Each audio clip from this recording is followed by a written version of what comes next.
Let it be, oh let it be. Well, it is. In this full video song lesson, I'm going to teach you note for note how to play the drums to the song Let It Be by the Beatles, drummed by Ringo Starr, of course.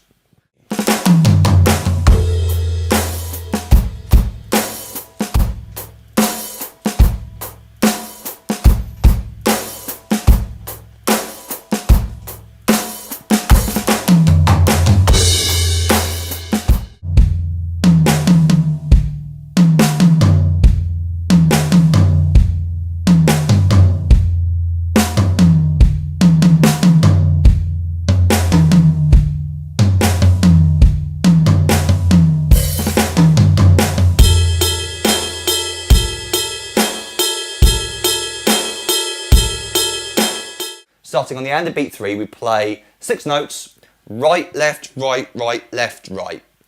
And 4, E, and snare, high, floor, floor, snare, floor. Now the problem with this song, for me anyway, for a transcriber, for a teacher, is that the drums have been muted by towels, and so it's very, very difficult to determine whether he's striking a high, a medium, or a floor tom, because they sound so similar to each other. The rhythm's correct, but I can't be 100% sure what toms he's using.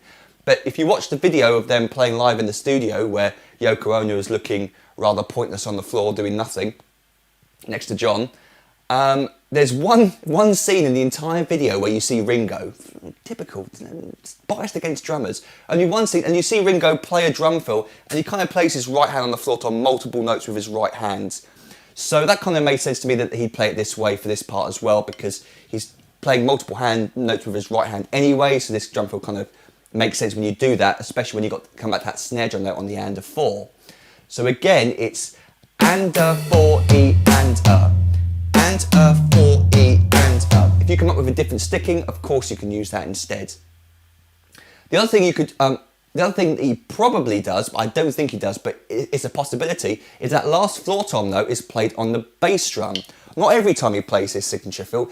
Definitely, sometimes it's definitely the floor tom at the end, but it's so low in the mix, it's hard to tell. It might be a bass drum, so he might be playing this, and 4, E, and bass. That on the 4 is a bass drum instead.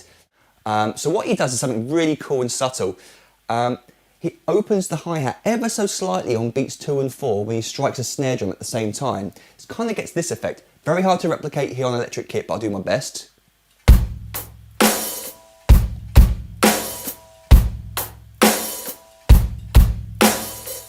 Really open and close very slightly. You're not really accenting it very loudly either. You're playing it very gently.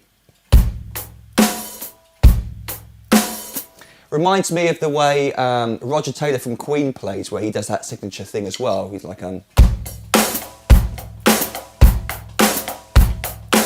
opening and closing that hi-hat on beats 2 and 4. And I wonder whether he got that from Ringo, from this song in particular, because obviously this came before Roger Taylor. It kind of goes down in notage. Down in pitch. That's the correct term. You can tell I'm a drummer and not a real musician. He might play this at the end of beat 1.